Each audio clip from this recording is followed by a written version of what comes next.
السلام علیکم ورحمۃ اللہ وبرکاتہ۔ الحمد للہ رب العالمین والصلاة والسلام علی اشرف الانبیاء والمرسلین وعلی آلہ وصحبہ اجمعین، اما بعد۔ اعوذ باللہ من الشیطان الرجیم، بسم اللہ الرحمن الرحیم۔ لن ینال اللہ لحومها ولا دماؤها ولکن ینالہ التقوی منکم۔ محترم سامعین و ناظرین، آج کی نشست کا موضوع ہے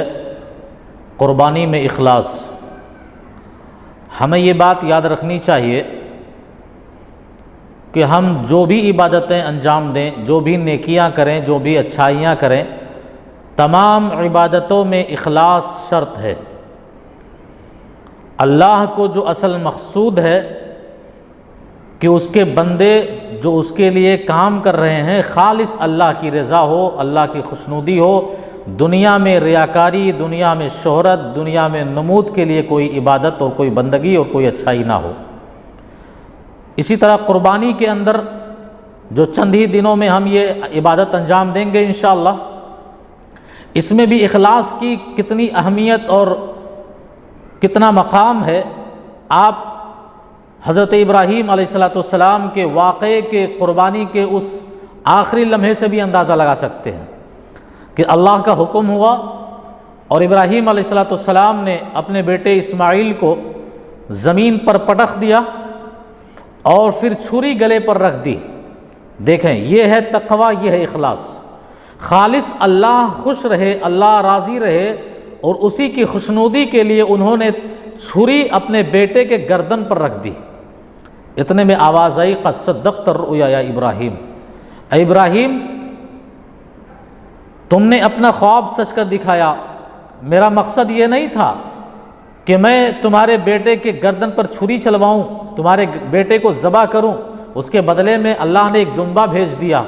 لیکن وہاں جو اللہ نے یہ کہا کہ ابراہیم تم کامیاب ہو گئے، یہ بہت بڑا امتحان، بہت بڑی آزمائش تھی۔ تو اس واقعے سے پتہ چلتا ہے کہ سیدنا ابراہیم علیہ السلام نے اخلاص کا پورا نمونہ پیش کر دیا۔ اسی طرح اللہ رب العزت نے یہی فرمایا کہ ہم اور آپ جو جانوروں کی قربانیاں پیش کرتے ہیں،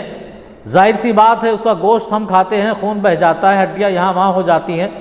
چمڑے صدقہ و خیرات میں چلے جاتے ہیں۔ پھر سوال یہ ذہنوں میں اٹھتا ہے کہ اللہ نے جو بندوں کو قربانی کا حکم دیا ہے تو قربانی سے اللہ کو کیا مل رہا ہے؟ اس کا جواب خود اللہ نے دیا، وَلَٰكِنْ يَنَالُهُ التَّقْوَىٰ مِنْكُمْ۔ میرے بندو، تم نے جانور کے گلے پر جو چھری چلائی ہے، اس وقت کے جذبے کو میں نے دیکھا ہے کہ تم نے جب چھری جانور کے گلے پر رکھی تو تمہارا جذبہ ایمانی کیا تھا؟ کیا اللہ کی رضا مقصود تھی، اللہ کو راضی کرنا مقصود تھا، اللہ کے لیے عبادت کرنی تھی، یا دنیا کو یہ دکھانا تھا کہ میں نے بہت بڑے جانور کی قربانی دی ہے، بہت کثیر تعداد میں جانوروں کی قربانی دی ہے؟ تو آپ یاد رکھیں کہ کوئی بھی عبادت،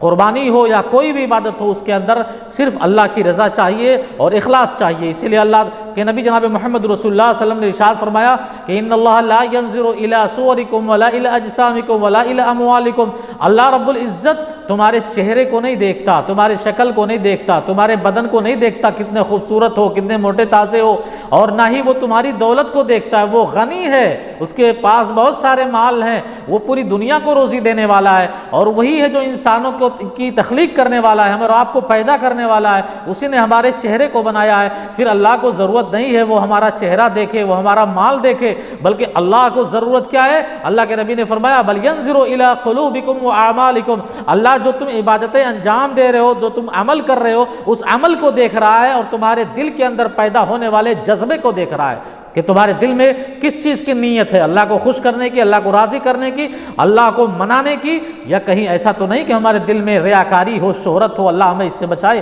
تو اخلاص کی بہت ضرورت ہے ہمیں اور آپ کو قربانی کے اندر خاص کر کے۔ اسی طرح آپ دیکھیں اخلاص کی اہمیت اللہ کی نظر میں کتنا عظیم ہے کہ وہ کفار و مشرکین جو خدا کے منکر ہیں، خدا کے باغی تھے، جو ہمیشہ غیر اللہ کی پوجا کرتے تھے، ان غیر اللہ کے نام پر ذبح کرتے تھے، انہوں نے ان کی حالت، علامہ ابن قیم رحمۃ اللہ علیہ نے ایک بات لکھی ہے کہ کفار و مشرکین مکہ کے جو تھے، جو خدا کے باغی تھے، خدا کا انکار کرنے والے تھے، اللہ کے علاوہ بہت سارے معبودان باطلہ کو اپنا خدا اور دیوی دیوتا انہوں نے سمجھا تھا، وہ جب فَإِذَا رَكِبُوا فِي الْفُلْكِ، جب وہ کشتی میں سوار ہو کر سمندروں کا سیر اور سفر کرتے تھے تو کبھی ایسا ہوتا طوفان آ جاتا، کشتی ہچکولے کھانے لگتی، ان کو خوف ہو جاتا کہ کشتی کے ساتھ ہم بھی ڈوب جائیں گے، مر جائیں گے، تو اس وقت کفار و مشرکین خالص اللہ کو اذا دعوا اللہ مخلصین لہ الدین، پھر وہ صرف اللہ کو یاد کرتے، خالص اللہ کو پکارتے، اللہ ہماری جان کو بچا لے۔ اللہ کو یہ پتا تھا کہ یہ کفار و مشرکین اتنے ظالم ہیں کہ اس وقت انہوں نے خالص مجھے پکارا ہے، لیکن یہاں سے نجات حاصل کرنے کے بعد پھر وہ دوبارہ معبودان باطلہ کی پرستش اور پوجا کریں گے، لیکن پھر بھی اللہ کو اخلاص اتنا پسند ہے، اور للہیت جو کام اللہ کے لیے کیا جائے، خالص اللہ کو پکارا جائے، وہ کام اللہ کو اتنا پسند ہے کہ کفار و مشرکین کو بھی سمندری طوفان سے نجات دے دیتا اور وہ باہر صحیح سلامت نکل آتے، اور پھر وہ اللہ سے بغاوت کر بیٹھتے۔ کہنے کا مطلب ہے تھوڑی دیر کے لیے کفار و مشرکین کے دل میں اللہ کے لیے خالص جذبہ پیدا ہوتا تھا، اللہ ان کی مدد کرتا تھا۔ تو ہم اور آپ تو مسلمان ہیں، ہم اور آپ تو مومن ہیں،